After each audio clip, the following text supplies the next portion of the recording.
वर्षों पुरानी घटना है। दानापुर रेल मंडल में एक उस्ट और झगड़ालू किस्म का कर्मी मोहन सिंह ट्रांसफर होकर आया। उसका तबादला करवाया गया था।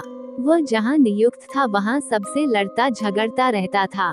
उसके सहकर्मी और अधिकारी उससे आजिज आ चुके थे। उनकी कई शिकायतों के बाद उसका तबादला किया गया था। दानापुर रेल मंडल के अधिकारियों और कर्मियों को उसके बारे में जानकारी मिल चुकी थी। मोहन सिंह ज्वाइन करने के बाद तुरंत क्वार्टर की मांग करने लगा। कोई क्वार्टर खाली था नहीं। एक क्वार्टर था जो भूथा माना जाता था, इसलिए कई वर्षों से बंद पड़ा था। रेल मंडल के अधिकारियों ने उसे वही क्वार्टर आवंटित कर दिया। वह बेहिचक उसमें प्रवेश कर गया। उसकी सफाई कराई, रंग रोगन कराया, फिर आराम से अकेला रहने चला आया। पहले ही दिन रात को लकड़ी के चूल्हे पर खाना बनाने बैठा तो उसके आसपास कुछ पत्थर गिरे। वह चौंका, लेकिन कहीं कुछ दिखाई नहीं पड़ा। वह अपना काम करता रहा। थोड़ी देर बाद फिर कुछ लकड़ी वगैरह गिरी। एक हड्डी भी गिरी। उसे गुस्सा आया। चीखकर गाली बकते हुए, बाला कौन है रे हरामजादे, हिम्मत है तो सामने आ तो तुझे बताऊं। तभी ऊपर से एक आदमी का कटा हुआ पांव गिरा। मोहन ने उसे पकड़ा और चूल्हे में झोंक दिया। बोला, अबा साले। जोरों से हंसने की आवाज आई और एक आदमी सामने आ खड़ा हुआ।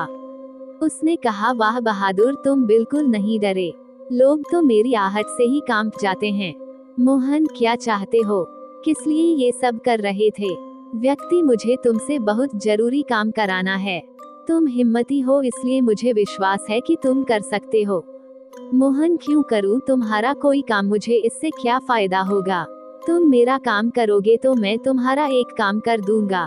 तुम जो भी चाहो, साथ में कुछ इनाम भी दूंगा। क्या मेरा तबादला वापस पुरानी जगह करा सकते हो? बिल्कुल करा दूंगा, वादा करता हूँ। तो फिर ठीक है, बोलो तुम्हारा क्या काम है? देखो, मैं एक प्रेत हूँ, मेरा भाई भी प्रेत है। उसे एक तांत्रिक ने कैद कर लिया है। वो उसे एक घड़े में बंद कर कल शमशान ले जाएगा और जमीन में गाड़कर भस्म कर देगा। फिर वह कभी आजाद नहीं हो सकेगा। तो मैं इसमें तुम्हारी क्या मदद कर सकता हूँ? तुम अगर घड़ा को तोड़ दोगे तो वह आजाद हो जाएगा। ये काम तुम क्यों नहीं कर लेते? तांत्रिक के बंधन के कारण कोई प्रेत ये काम नहीं कर सकता। उसकी शक्ति काम नहीं करेगी। मनुष्य ये काम कर सकता है। इसलिए मैं कोई साहसी आदमी ढूंढ रहा था। ठीक है, मैं ये कर दूंगा, लेकिन मेरा तबादला कब कराओगे? मेरा काम होने के एक हफ्ते के अंदर तुम्हारा काम हो जाएगा। तुम्हें दूर से पत्थर मारकर घड़ा फोड़ देना है। कब चलना है? आज से ठीक 3 दिन बाद मैं रात के 1 बजे तुम्हें शमशान के रास्ते में ले चलूंगा, जिधर से वह घड़ा लेकर गुजरेगा। ठीक है, मैं तैयार रहूंगा। तीसरे दिन रात के वक्त प्रेत नियत समय पर आया और मोहन को लेकर सुनसान इलाके में ले गया। थोड़ी देर बाद कुछ लोगों के आने की आहट मिली।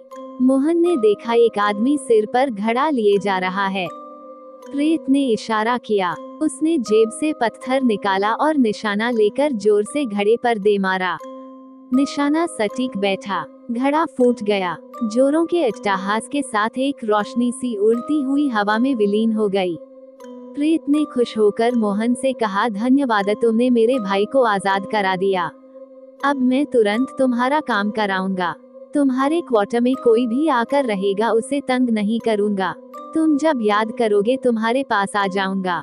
अगले दिन रेल मंडल के कार्मिक विभाग के अधिकारी के पास प्रेत पहुंचा और मोहन का तबादला करने को कहा। अधिकारी ने आनाकानी की और पूछा कि तुम कौन हो? तुम्हारी पैरवी क्यों सुनूं? प्रेत ने कहा कि सोच विचार कर लीजिए, मैं फिर मिलूंगा। इसके बाद वह गायब हो गया। अधिकारी हैरान रह गया कि वह अचानक गायब कैसे हो गया। उसी रात अधिकारी जब अपने क्वार्टर में सोया हुआ था, प्रेत ने उसे झकझोर कर उठाया। वह भौंचक रह गया। प्रेत, तुम्हारे घर के दरवाजे खिड़कियां सब बंद हैं, फिर भी मैं अंदर आ गया। इसी तरह चला भी जाऊंगा। समझे मैं कौन हूँ? मैं कुछ भी कर सकता हूँ। जिंदा रहना चाहते हो तो मेरी बात माननी ही पड़ेगी। मरना चाहते हो तो कोई बात नहीं। मैं अंतिम वार्निंग दे रहा हूँ। कल उसका तबादला का ऑर्डर निकलेगा, नहीं तो परसों तुम्हारी अर्थी निकलेगी। सोच लो क्या करना है।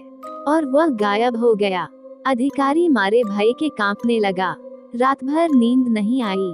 सुबह ऑफिस पहुंचा तो सबसे पहले तबादला का लेटर तैयार कराया। इधर सुबह के वक्त जब मोहन सिंह उठा तो बिस्तर पर 10,000 रुपयों की गड्डी दिखाई पड़ी। वो समझ गया कि उसका इनाम है। ऑफिस पहुंचा तो पता चला कि उसका तबादला आदेश निकल चुका है। वो वापस धनबाद रेल मंडल भेजा जा रहा है। यदि ये कहानी आपको पसंद आई हो तो अपने दोस्तों और अन्य लोगों के साथ शेयर जरूर करिएगा।